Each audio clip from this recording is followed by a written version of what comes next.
दोस्तों पिछले कुछ दिनों भारत सरकार ने नौजवानों को सेना में भर्ती करने के लिए अग्निपथ योजना की घोषणा की। घोषणा के तुरंत बाद ही देश में कोहराम मच गया।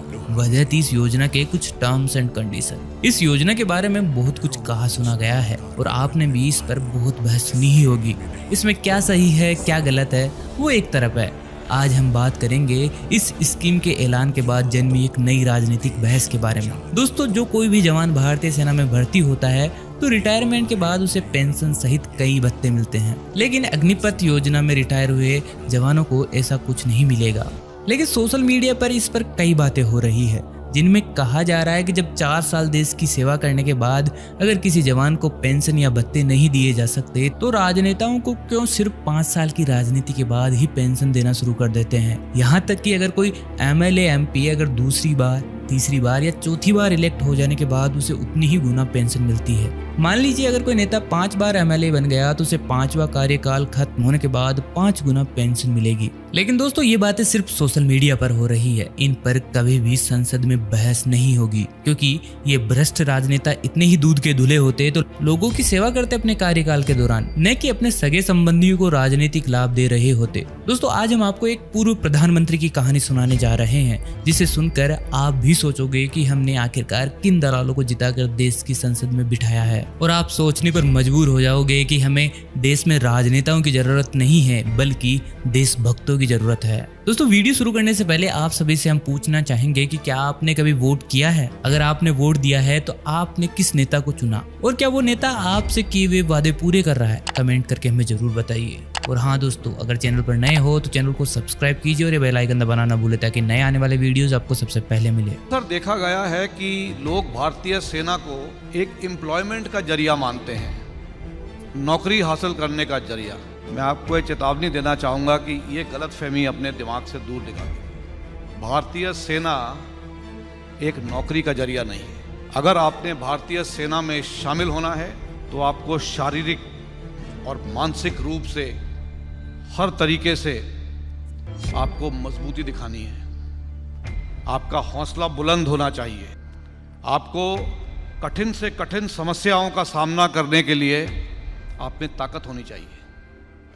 जहां रास्ता नहीं निकल सकता वहां रास्ता ढूंढने की काबिलियत होनी चाहिए। तभी आप सही भारतीय सेना के जवान कहलाए जाएंगे। ये नौकरी का जरिया नहीं है। दोस्तों दरअसल बात कुछ ऐसी है कि एक 94 साल के बुजुर्ग को उसके मकान मालिक ने इस वजह से उसे अपने घर से निकाल दिया क्योंकि वो समय से किराया नहीं दे पा रहा था।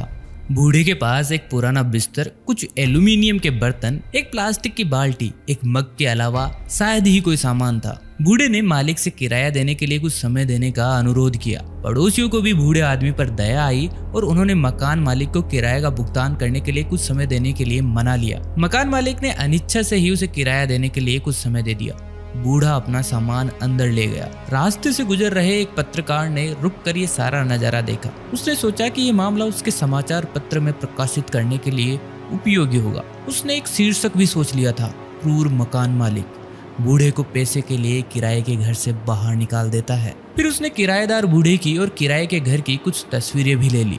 पत्रकार ने जाकर अपने प्रेस मालिक को इस घटना के बारे में बताया। प्रेस के मालिक ने तस्वीर को देखा और हैरान रह गए। उन्होंने पत्रकार से पूछा कि क्या वह इस बूढ़े आदमी को जानता है?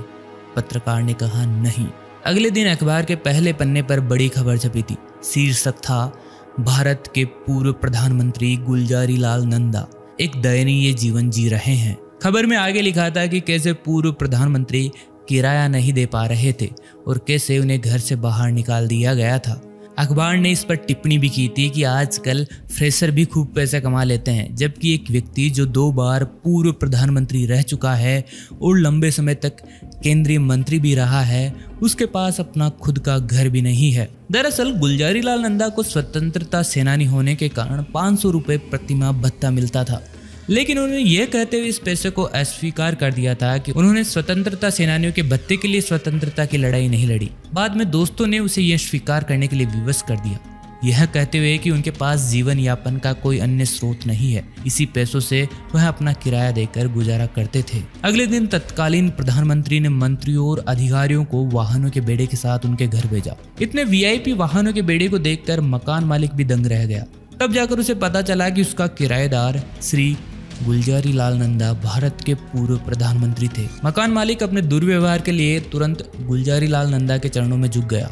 अधिकारियों और वीआईपीओं ने गुलजारी लाल नंदा से सरकारी आवास और अन्य सुविधाएं स्वीकार करने का अनुरोध किया। श्री गुलजारी लाल नंदा ने इस बुढ़ापे में ऐसी सुविधाओं का क्या काम, यह कहकर उनके प्रस्ताव को स्वीकार नहीं किया। अंतिम श्वास तक वे एक सामान्य नागरिक की तरह एक सच्चे स्वतंत्रता सेनानी बनकर ही रहे। 1997 में पूर्व प्रधानमंत्री अटल बिहारी वाजपेयी और एचडी देवगौड़ा के मिले जुले प्रयासों से उन्हें भारत रत्न से सम्मानित किया गया। जरा उनके जीवन की तुलना वर्तमान काल के किसी मंत्री तो क्या किसी पार्षद के परिवार से ही कर लीजिए। लोग गाँव के सरपंच बनकर पूरे गांव को बेचकर बाहर निकल जाते हैं, और ये एक प्रधानमंत्री थे जिसके बावजूद उन्होंने सरकार से 1 रुपया नहीं लिया। वहीं एक और हम देखते हैं कि कोई इंसान अगर 5 बार एमएलए बन गया या एमपी बन गया, वो 5 गुना पेंशन ले रहा है। खैर, आजकल के राजनेताओं को देखकर पान सिंह तोमर का एक डायलॉग फिट बैठता है।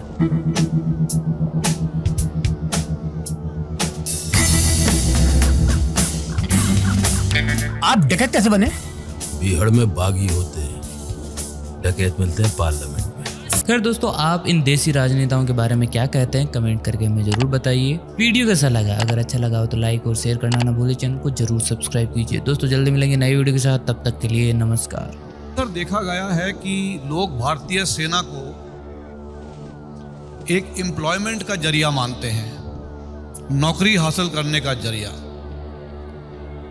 मैं आपको एक चेतावनी देना चाहूंगा कि यह गलतफहमी अपने दिमाग से दूर निकाल दीजिए। भारतीय सेना एक नौकरी का जरिया नहीं है। अगर आपने भारतीय सेना में शामिल होना है तो आपको शारीरिक और मानसिक रूप से हर तरीके से आपको मजबूती दिखानी है। आपका हौसला बुलंद होना चाहिए। आपको कठिन से कठिन समस्याओं का सामना करने के लिए आप में ताकत होनी चाहिए। जहां रास्ता नहीं निकल सकता वहां रास्ता ढूंढने की काबिलियत होनी चाहिए। तभी आप सही भारतीय सेना के जवान कहलाए जाएंगे। ये नौकरी का जरिया नहीं है। क्योंकि अक्सर मेरे पास कई नौजवान आते हैं कि सर मुझे भारतीय सेना में नौकरी चाहिए। मैं उन्हें यही बोलता हूं कि भारतीय सेना नौकरी का साधन नहीं है। नौकरी लेनी है तो रेलवेज में जाइए, पीएनटी में जाइए, और बहुत से जरिए हैं। अपना ओन बिजनेस खोल लीजिए। अगर भारतीय सेना में आना है तो कठिनाइयों का सामना करने के लिए आपको काबिल होना पड़ेगा। आपको मानसिक और शारीरिक रूप से काबिल होना पड़ेगा।